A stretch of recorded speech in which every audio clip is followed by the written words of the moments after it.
Bonjour et bienvenue sur mon jardin dans les Landes.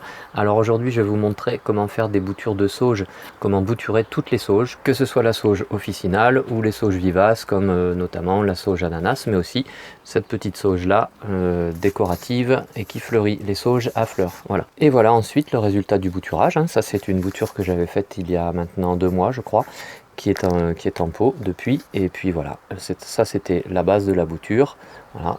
Ça c'était la bouture et elle a fait 2 ramifications, et maintenant comme je veux la former, je ne veux pas la laisser partir sur 2 ramifications. Ce que je vais faire, c'est que je vais la tailler ici, voilà, en bas ici, et puis je vais utiliser ces 2 petits restes de rameaux pour faire des boutures, et je vous montre ça maintenant. On voit ça vite fait. Donc pour réaliser ces boutures, c'est simple, il me faut 2 pots avec du terreau qui est bien humidifié, et puis donc je vais tailler mes 2 petits rameaux, voilà, je vais couper ici juste au dessus de façon à ce que ça fasse ramifier après cette plante là, hein. Je ne vais pas la planter pour l'instant.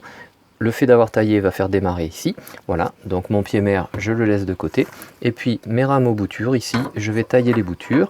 Alors je peux faire, vous voyez, il y a des entre-nœuds ici, ce sont les entre-nœuds, donc je vais couper sous un bourgeon, sous un nœud, voilà, ici je vais supprimer ces 2 feuilles, je vais recouper. Alors ici j'avais le choix entre faire une bouture de tête ou une bouture de tronçon de tige, voilà, ou d'extrémité de tige. Ici ce que je vais faire, comme je vais faire une bouture courte, je vais couper juste ici, voilà, et je vais réduire la surface foliaire de ma bouture parce que là sinon elle va beaucoup transpirer et consommer beaucoup d'eau, voilà. Et puis là tout simplement ce que je fais, je plante la bouture au centre du pot et je l'enterre de moitié, et je vais faire, alors je pourrais avoir ici une autre bouture qui est assez courte, je pense pas que je vais la garder, et j'en fais une deuxième. Alors là je vais essayer différemment, donc tout à l'heure c'était un tronçon de tige, donc c'était la partie entre là, et là ce que je vais faire, je vais prendre une extrémité de tige, c'est à dire que je vais couper dessous, toujours sous un bourgeon, sous un œil, hop hop, je supprime là, je vais réduire la surface foliaire toujours, et même celle-ci éventuellement, on limite la transpiration, voilà. Et là je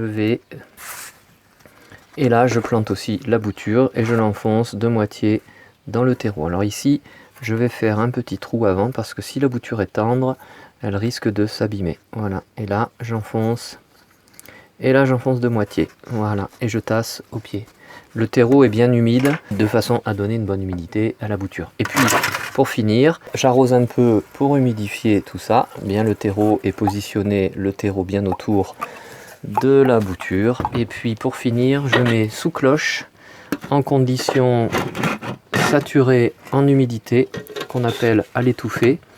Voilà, là ce que je vais faire, même je vais supprimer cette feuille qui est trop grande, voilà, pour éviter que si elle frotte un petit peu trop, elle risque de prendre des maladies.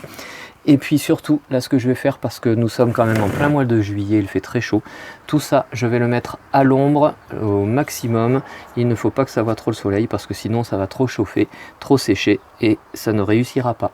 Voilà, donc ça maintenant je le mets à l'ombre et je vais attendre 1 mois normalement, même dans 15 jours ça commence à s'enraciner normalement. Si cette vidéo vous a plu, n'hésitez pas à liker comme d'habitude en mettant un petit pouce bleu vers le haut. Si ce n'est pas déjà le cas, vous pouvez vous abonner. N'oubliez pas de cliquer sur la cloche des notifications pour recevoir les prochaines vidéos que je publierai. Et puis je vous remercie d'être passé me voir, ça fait toujours plaisir. Et à bientôt sur mon jardin dans les Landes. Au revoir.